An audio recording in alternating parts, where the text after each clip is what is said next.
1. I won 20 million from the lottery, and I need to go to the provincial lottery center to claim my prize. Coincidentally, my parents are taking my sister to the provincial capital for her birthday. I suggested they take me too because I have a surprise for them. My dad frowned and said bringing another person means paying for another room, which is quite wasteful. My mom didn't even look up from packing, saying, "It's your sister's birthday, not yours. Why are you going?" I stood there for a while feeling stunned. Actually, today is my birthday too. When I suggested that my parents take me to the provincial capital, I had the winning ticket safely tucked in my pocket. I was so excited that my voice was a bit raspy. But I didn't tell my parents about the lottery right away, because I wanted to surprise them. A surprise that could change our family's fate. Still, my dad just glanced at me and kept on combing my sister's hair. My mom continued packing, making sure they didn't forget my sister's favorite things. Actually, my sister is 15 now and could do all these things herself, but my parents just love doing it for her. Seeing they didn't respond, I raised my voice a bit. "Mom, Dad, take me with you. I've never been to the provincial capital. Winning this big prize means I have to go to the provincial lottery center to collect it. Lately, business at the restaurant hasn't been good, and taking my sister to the zoo would cost a lot, especially since hotels are expensive. Taking another person means booking an extra room, which is quite wasteful." My dad finally responded, frowning deeply. "I can share a room with my sister. No need for another one." I wasn't really in the mood for sightseeing, but I found myself saying that. "They're getting 2 rooms. One for Mom and Dad, another for my sister Lily. If I go, I can just stay with Lily." "No way, no way. I don't like sharing rooms." Lily glared at me. "It's my birthday, can't you just stop being jealous? Besides, don't you have to work?" I pressed my lips together. "Well, no, I don't have to work anymore. I already quit my job at the tea house. Since finishing high school, I've worked there, giving all my earnings to the family. 2 whole years non-stop, working until I almost made myself sick. Today, I finally had the courage to quit. I quit my job." My parents instantly looked over. My mom placed the suitcase down and scolded me, "Clara, what's up with you today? First, you quit your job, and now you want to tag along. Are you still a child?" My heart skipped a beat, because she used my full name. My full name means they're mad. All my excitement and anticipation vanished in that moment. I bowed my head, backing away, trying to avoid further confrontation. "Fine, I won't go. If I don't go, maybe they won't call me by my full name anymore." "There you go. It's your sister's birthday, why are you going? Hurry up and find another job. We don't support idlers in this house." My parents left with my sister and their 2 suitcases full of excitement. The house grew quiet, and once more I was alone. I'm used to it, but this time, it stings more than usual. I glanced at the bathroom. There's a pile of laundry waiting, the floor's dirty, and the kitchen sink has some dishes soaking. These tasks naturally fall on me without my parents saying a word. Normally I'd get right to it, but this time, I just sat silently on the couch for a long while. It's chilly, so I grabbed the remote and turned on the living room heater. The warmth feels nice, but it costs money. I took a breath and thought to myself, so this is what it feels like to use the heater alone.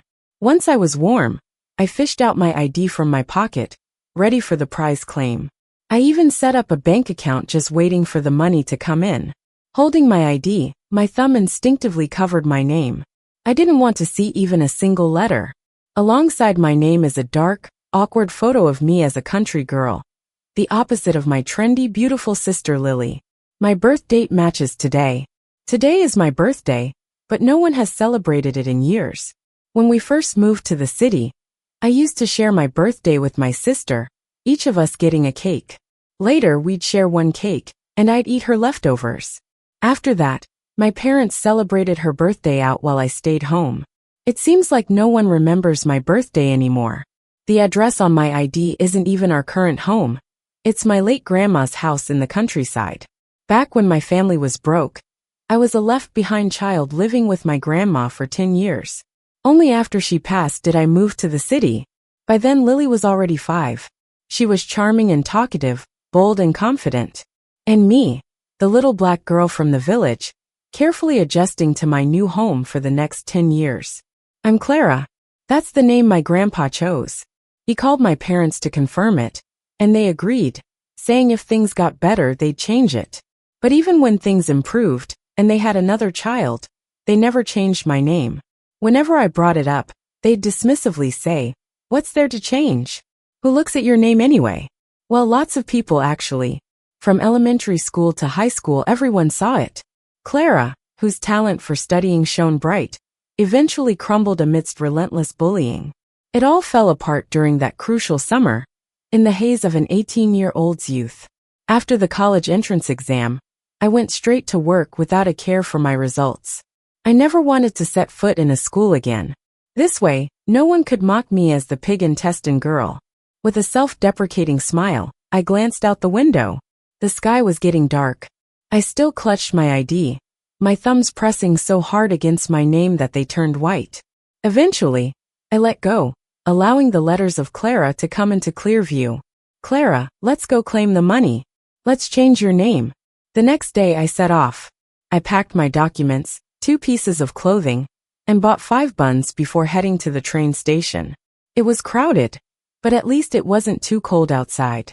Along the way, I checked my wallet, just over $100 in there. That's my savings from being super frugal for years.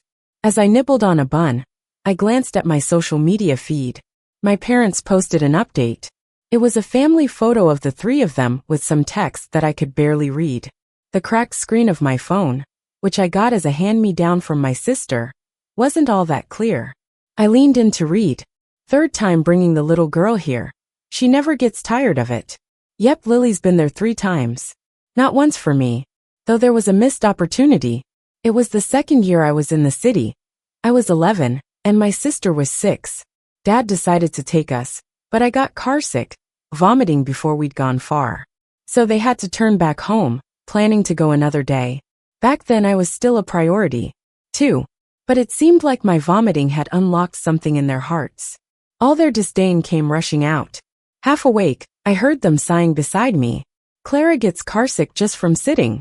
Look at Emine, she's so great, never gets carsick from a young age. Yeah, she's nothing like our child, right?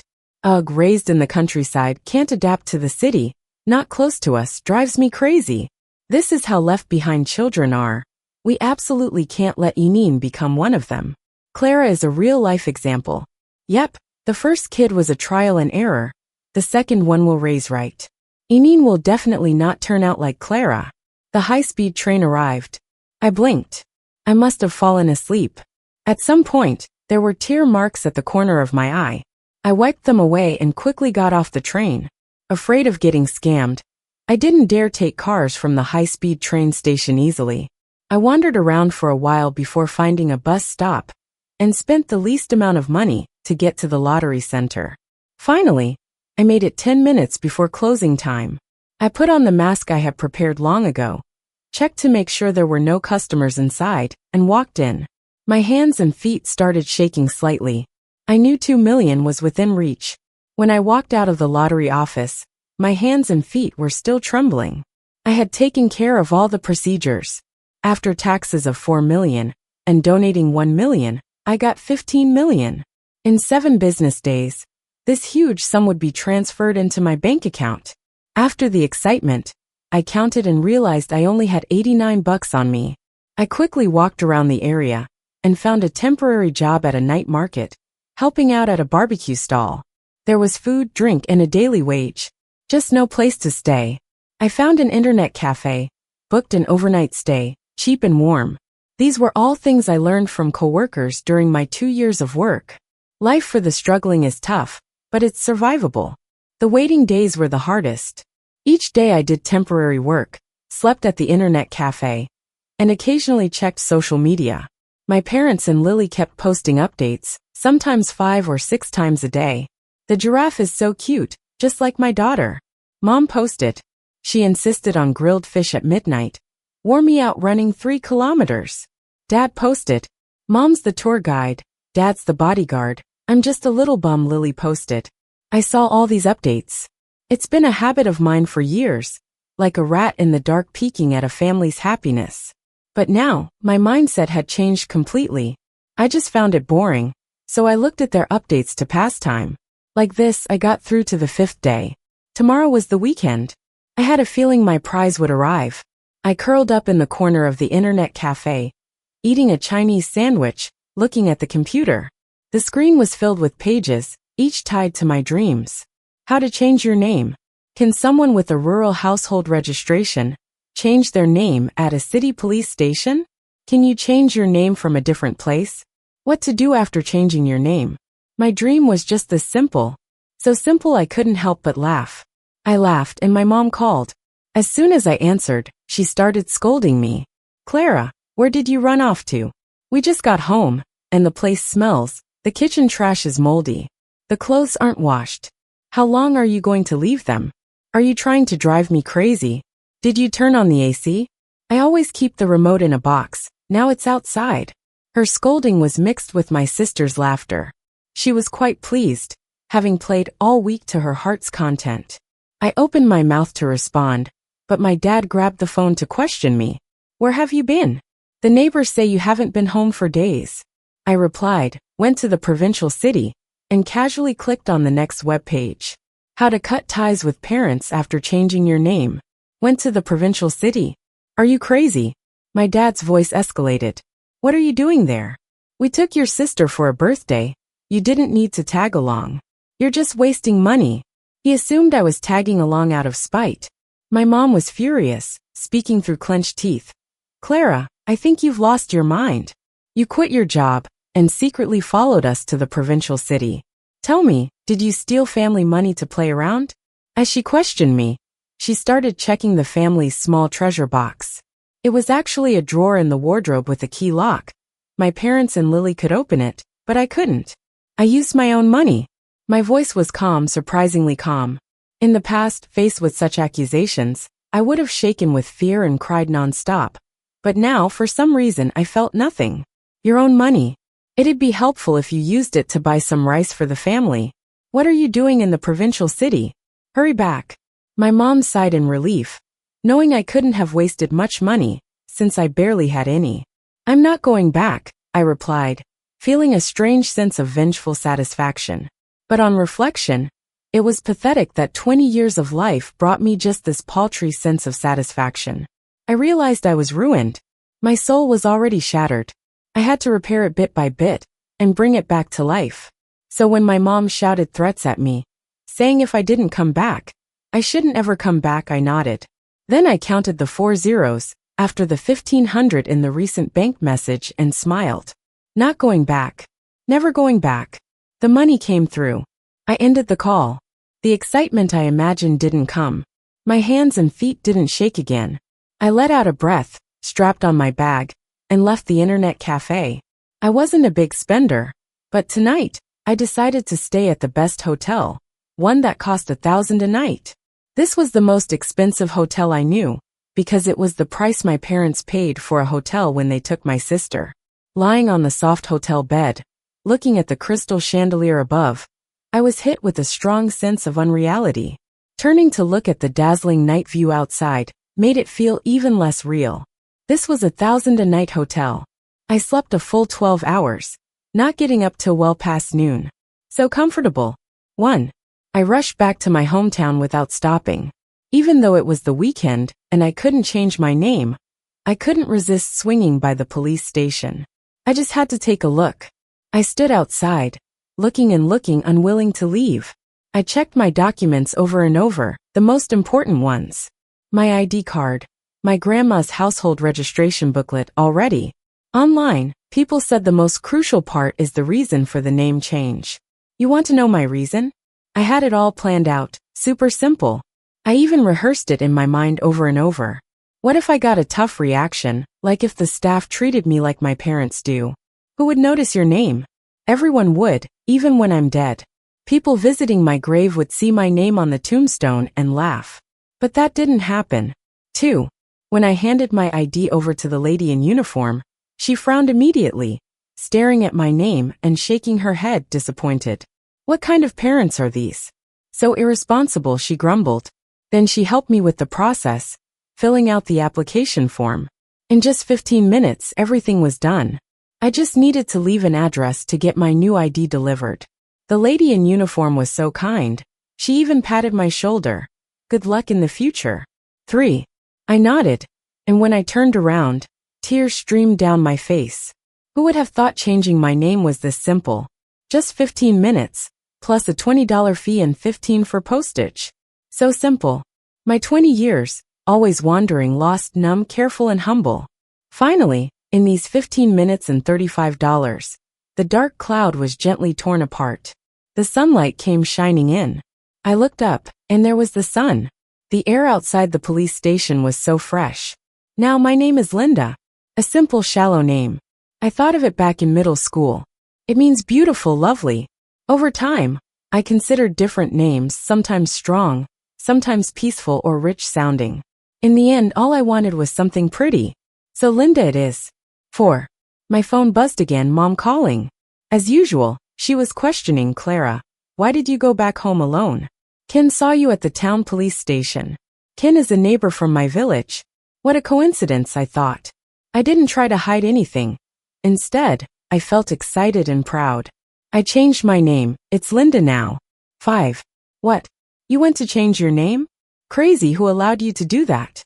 How much did you spend? How much? $3,500. I had a smirk on my face. What? Mom was shocked. $3,500 would keep her up at night, especially since it wasn't Lily spending it. She started yelling. Why do you need a new name? Do you have that kind of money? 6. She was so mad she didn't even question where I'd gotten the money. I just laughed. How funny. I realized my mindset was completely different now. That cautious, pathetic person I used to be was gone, replaced by my new name and $1,500, taking away my old self-pity and cowardice. I didn't even crave my parents' love anymore. None of your business, crazy. I shouted back at my mom for the first time and hung up. She was probably losing it, kept calling, but I ignored her. She texted, she sent WeChat messages. Again and again she insulted me, blamed me. I just blocked her and checked into the city's fanciest hotel, waiting for my new ID. I'd already set the hotel as the delivery address. 7. With everything ready, all that was left was to wait.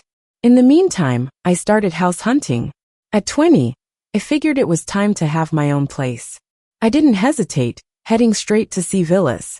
Not because of some new money vibe, but because I love gardening. I grew up with my grandma and became pretty good at it, though I'd given it up after moving to the city. With a villa, I could garden again. 8.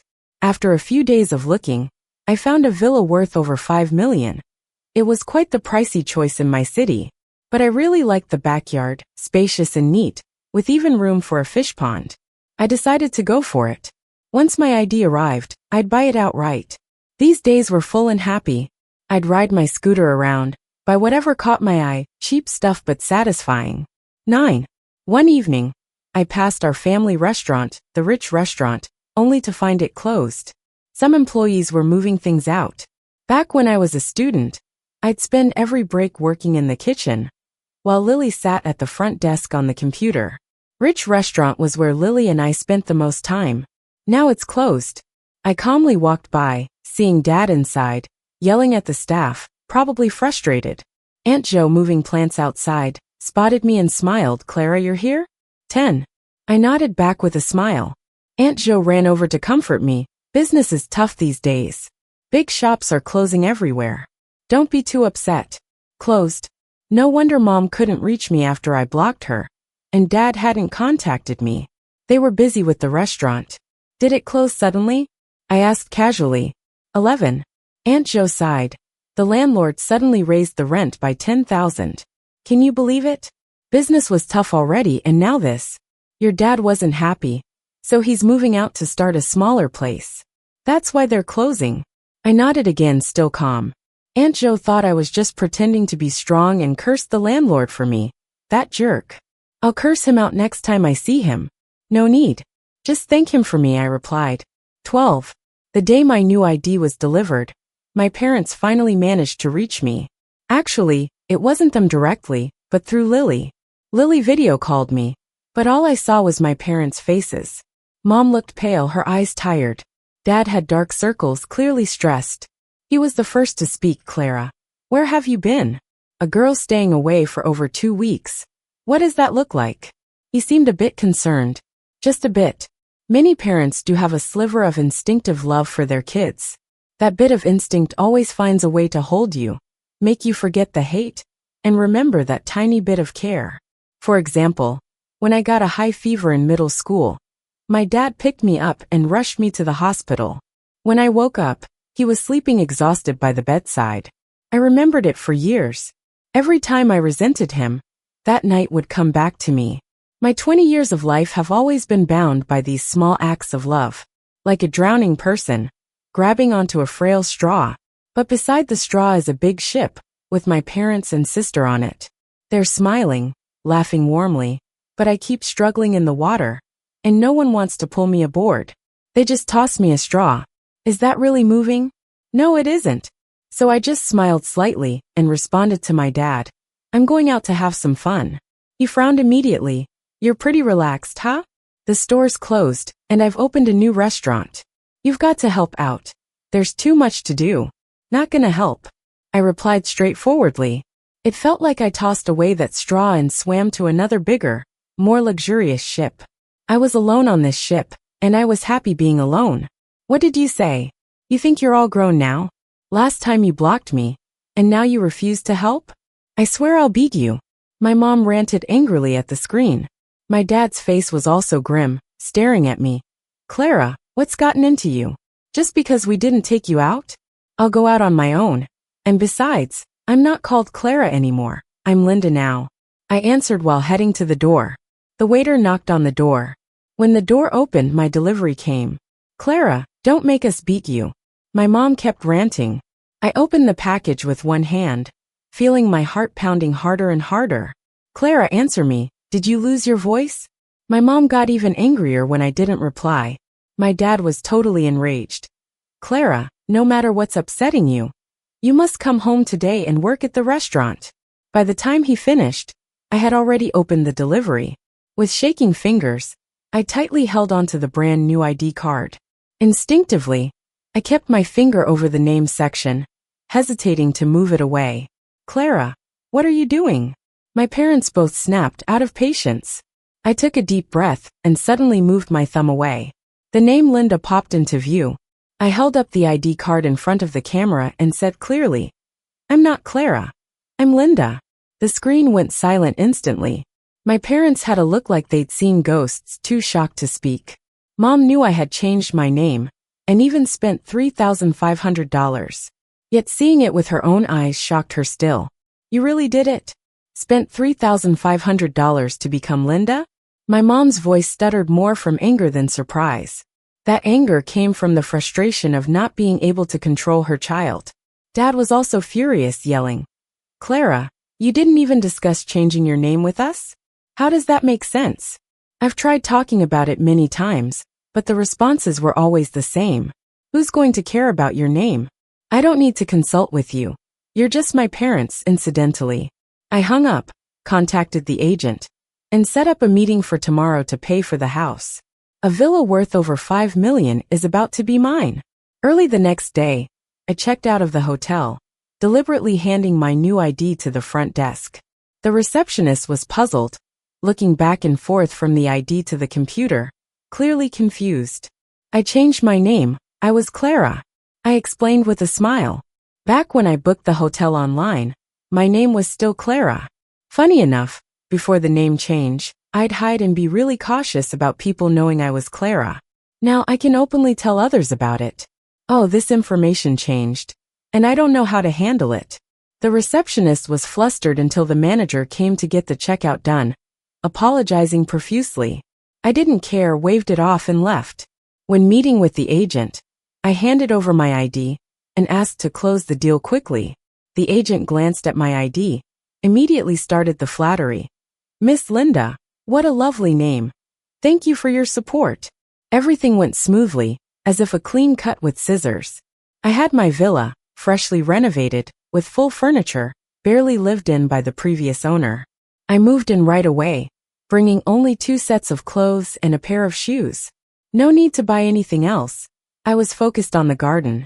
I went out to buy seeds, dug up the soil, fertilized, and planted. I even planted 2 peonies, hoping for them to blossom in the upcoming year, filling the garden with fragrance. The fish pond would need someone to dig it, taking some time. Once everything was set, I took off to travel. I wanted to visit the zoo. Lily had been there 3 times already, while I hadn't gone even once. I was really curious about what was so fun there. Or maybe it was just an obsession of mine. I wouldn't be at peace until I went. That afternoon, I roamed around the Chimelong Safari Park, took a sightseeing bus, moving under the watchful eyes of different animals, snapping photos of them one by one. I also took a cable car ride, gliding with cranes, taking in the clear skies and snapping more photos. Finally, I sat on a bench, picked 9 pictures and posted them on social media. First time I'd done that in the 2 years since high school graduation. But I didn't know what caption to write. The photos were gorgeous. A giraffe chewing on leaves, an elephant playing with its trunk, a rhino bellowing, a zebra running past the bus, and a bird park scene from above. They were all adorable. But what should I write? Should I write something pretending to be happy, or something sarcastic? Like had fun first time at Chimelong, or no one took me here, so I came by myself. In the end, none of those seemed meaningful. I'm Linda now, not Clara. So I chuckled to myself and simply captioned it. Animals are cuter than people series. Honestly, they were really cute. Very soon, likes and comments started coming in. The real estate agent. I think Miss Linda is even cuter. 1008 Villa Property Manager. My gosh, love it, love it. Collie, Clara is living the dream now? Meanwhile, I'm still selling milk tea, sob sob. I replied to each, until suddenly I saw Lily's comment. 5. Clara, what do you mean? Are you being sarcastic? And did you steal mom and dad's money? I'm telling them to beat you up. Lily is definitely going to snitch. I'm speechless, forgot to block her. Quickly blocked her, continued to enjoy my outing. Since I've blocked the whole family, no more disturbances. It's really nice. After playing around for 2 days, I moved on to the next destination. The fish pond at the villa isn't going to be done so soon, so I can explore more places. I didn't return home until a whole month later. As soon as I got to the villa, I ran into someone familiar. It was an uncle from my parents' neighborhood, the vegetable vendor. He was surprised to see me. Clara, what are you doing here? Before I could respond, a few workers drove by in a truck greeting me. Linda, the fish pond is finished. The foreman is waiting for you to inspect it. All right, thank you for your hard work. I'll go check it out. I watched them leave. The uncle figured it out and was shocked. Clara, you live here? I nodded. I heard you left home a long time ago. Why are you suddenly here? The uncle couldn't understand. I asked him why he was there. I deliver vegetables. This place is far from the market, and many residents ask me to deliver. The uncle explained, still shocked. I didn't have time for more small talk, and went to check my fish pond. The pond turned out beautifully, with the rockery design being perfect. I bought various fish and placed them all in. Just finished with that when a strange call came in. I picked up and heard my mom's shrill voice. Clara, the uncle said you bought a villa? What sneaky stuff have you been up to? Explain yourself clearly. I frowned, hung up and blocked her. But soon another unknown number called. This time it was my dad. Clara, don't hang up. I borrowed a phone. What is going on with you? Did you really buy a villa? You didn't do anything stupid, right? Let's come over and talk. Which villa number is yours? He sounded so anxious, like I would hang up at any moment. I shook my head, still hung up and blocked him. No chances given. And so the family came to find me. My parents showed up at the villa entrance, with Lily in tow, wanting to catch me in person. Through security, the property found out they were looking for Linda. They called me. Linda, a couple says they're your parents. They want you to meet them. They're not calling me Clara? What? Nothing. I stretched and headed to the entrance. My parents and Lily were all there. Before I even got close, I heard Lily with her trademark sarcasm. Wow, sister is impressive, buying a villa without a word. Not sponsored by an old guy, right? Don't say that. Who would sponsor your sister? I think she rented it, but that still costs a lot. Where'd she get the money? My mom couldn't figure it out. My dad pondered. Don't be too harsh later. We're broke now. If Clara made it big, she could help us. Be nicer to her. My mom and Lily fell silent. I turned the corner and faced them. My dad immediately spotted me, forced a smile. Clara, Linda, you're here. Linda is a great name. I always wanted to rename you, but never found the time. Yeah, your father and I thought long about it. Now that you're Linda, it's a lovely name. My mom smiled at me, her eyes scrutinizing. Lily stayed quiet, sulking. I walked over, straight to the point. The villa is mine, the money's mine. It's not your concern, please leave. The three of them froze. My dad awkwardly laughed, probing. Clara, I mean Linda, where do you get the money? We're just worried you might take a wrong turn. Yeah, we're not after your money, just concerned. My mom actually looked somewhat caring. I couldn't help but laugh. My parents looked terribly embarrassed, just managing awkward smiles. Lily suddenly seemed to get an idea, pulled out her phone, showed it to mom and dad.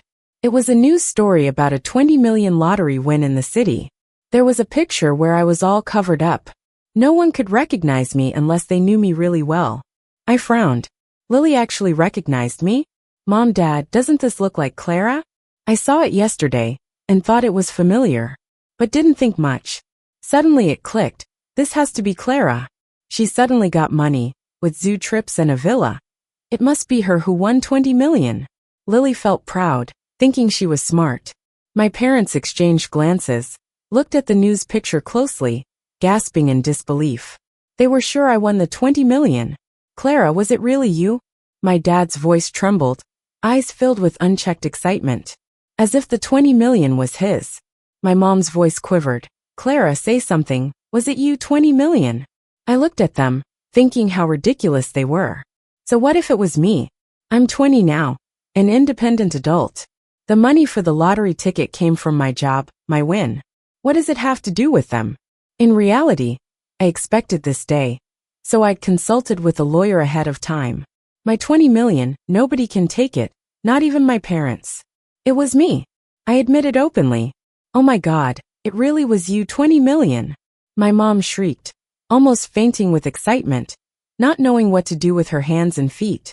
My dad's lips trembled, rubbing his hands excitedly, scratching his head, then grabbed my hand tightly. Sweetie, quick, let us manage the money. You're young, you might get scammed.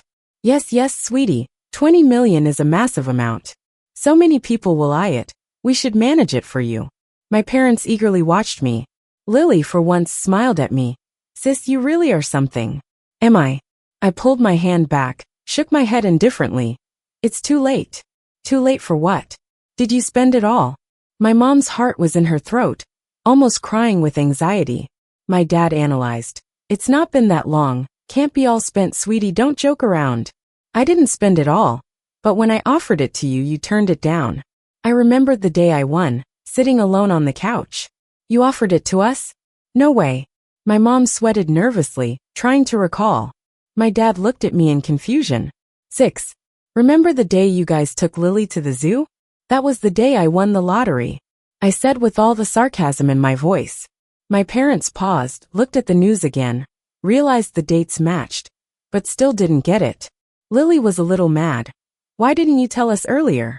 Did you sneak off to the capital city to claim it? No wonder you went there too. Yeah, I wanted you to take me with you. I wanted to surprise you, but you didn't want me there. I became even more sarcastic, genuine sarcasm. My parents' eyes widened as the realization hit them. They were at a loss, their expressions changing like boiled shrimp. I turned to leave. My mom cried out frantically, rushing to hug me. Sweet girl, don't go. Good girl, I was wrong. I didn't know. I love you, honey. She was babbling, giving my dad sideways looks. My dad snapped back to reality and ran to stop me too. Linda, don't be mad. I really meant to take you, but. He thought long and hard but couldn't find a reason. Let go.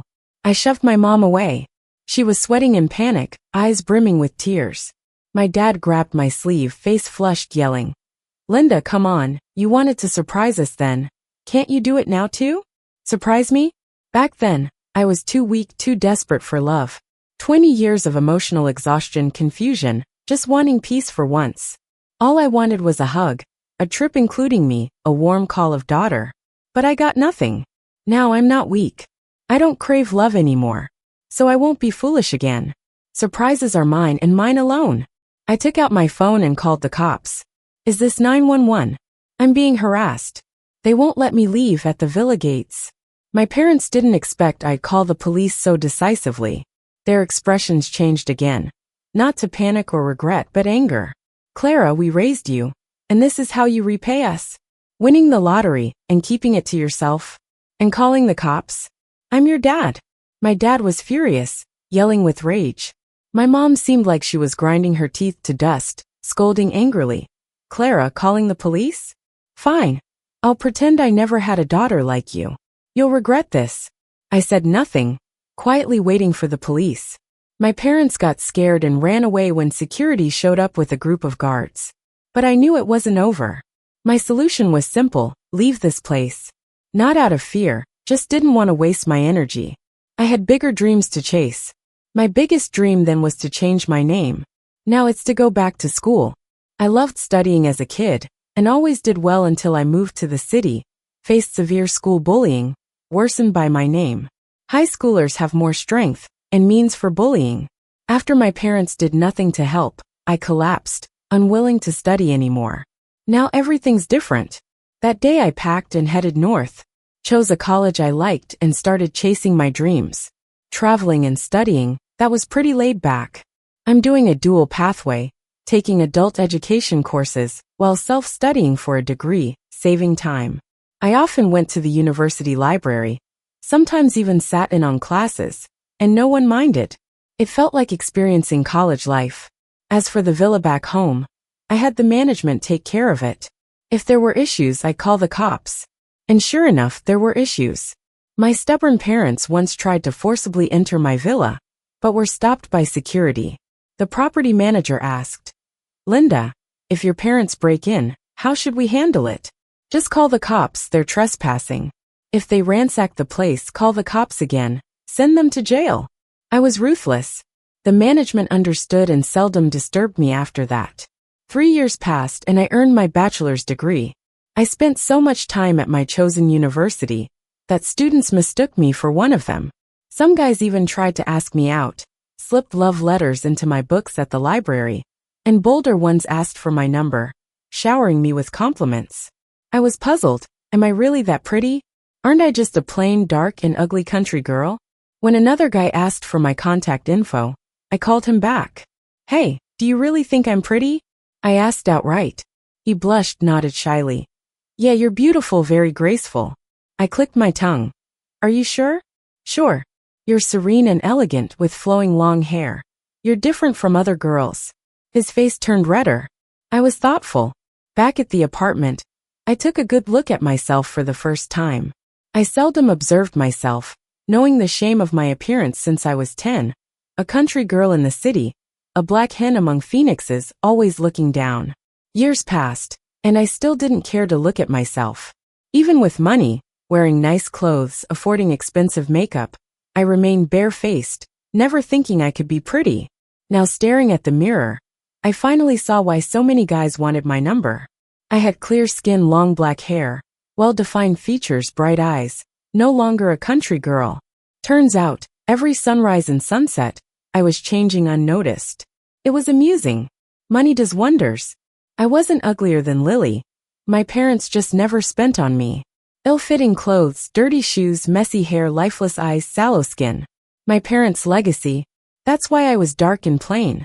With my degree in hand, I got new ID photos and updated my ID. The country girl beside the name field became a fair young lady. Her name was Linda. Then I returned to the city. The villa was untouched. The management, still the same, warmly welcomed me back and filled me in on the year's happenings. Initially, my parents caused frequent trouble, even brought relatives to wreak havoc, tried storming the villa, and pressured management to contact me. But whenever the police came, they scattered like animals. After a year, they lacked the strength to keep at it, merely visiting occasionally to see if I've returned. 7. The property management also told me something else. I heard your parents aren't doing well. Their business went under. and they've been hit with some serious illnesses, which drained their savings. I just nodded and didn't pay much attention. After a few quiet days at home, my birthday came around. I went out to buy myself a cake and suddenly saw my parents. They were standing at the entrance of the community, holding something, looking around eagerly, hopeful yet more so despondent. My dad's hair had a lot more gray, and my mom's back was more hunched. They're only in their 40s, but looked closer to 60. I didn't expect them to have changed so much. Clearly, things have been rough for them. But what does it have to do with me? I walked past without acknowledging them. My dad noticed me and hesitantly called out, "Clara." "No, Linda?" My mom stared at me without speaking, obviously unsure if I really was Clara. I paused briefly, then kept walking. My dad suddenly burst into tears. "Linda, is it you? You've gotten so pretty." "I'm sorry, I was wrong. Please don't leave. We can't make it without you." My mom jolted and started yelling, "Linda, sweet girl, we've been waiting for you. The family restaurant went under ages ago, and your dad's illness wiped us out. Your sister turned bad, didn't even finish high school and ran away. All she does is ask for money, never calls, and constantly insults us. Sweet girl, save us. We know we were wrong. Just give us some money. $1 million would be great. Or $500,000 if you can't do that." Still, I didn't slow down. My mom fell to her knees, sobbing, "Sweet girl, I was so wrong. I'm filled with regret. In these years, I realized we had no right to despise you. We left you in the village, preferred your sister because you weren't as lovable. We used you as a mistake, gave all our love to your sister. We deserve to be punished." She slapped her face hard over and over. My dad held up what he had brought, desperate and flattering. "Linda, it's your birthday today. We got a cake just for you, please." "So you remembered my birthday, huh?" Unmoved, I turned back and spoke calmly. "I'll send you each $2,000 a month as support, but that's it. If you're not happy, go ahead and sue me. I'm ready anytime. Also, I hope this is the last time I see you. If you come back, I won't give even the $2,000. I've got the time and money to fight you in court." My parents shuddered, almost collapsing to the ground. I walked away, leaving behind the heart-wrenching cries. Having dealt with my parents, I took a trip back to the countryside. It held my childhood memories, a mix of innocent joy and senseless sorrow. Years later, I walked the village paths, watching dirty little kids run by. I finally understood that senseless sorrow. It was the alienation of only seeing your parents once a year, the separation after brief embraces, the few meaningless words on the phone. Then, my parents furrowed their brows and said, "Why is this kid not close to us? Why is this child so dark and ugly? Why is this child so introverted and withdrawn? Is she really ours?" So they had a second child, correcting the mistakes made with the first by showering love on the second. And then they smiled, saying, "Look, this child is so close to us. This child is so fair and pretty. This child is lively and cheerful, truly ours." The first child used to test, the second to love. Mistakes not fixed, favoritism ran unchecked. Later, I became involved with a local program to help left-behind children, donating $3 million in one go to do my part. May these left-behind children, like young seedlings, grow towards the sun with strength. The end.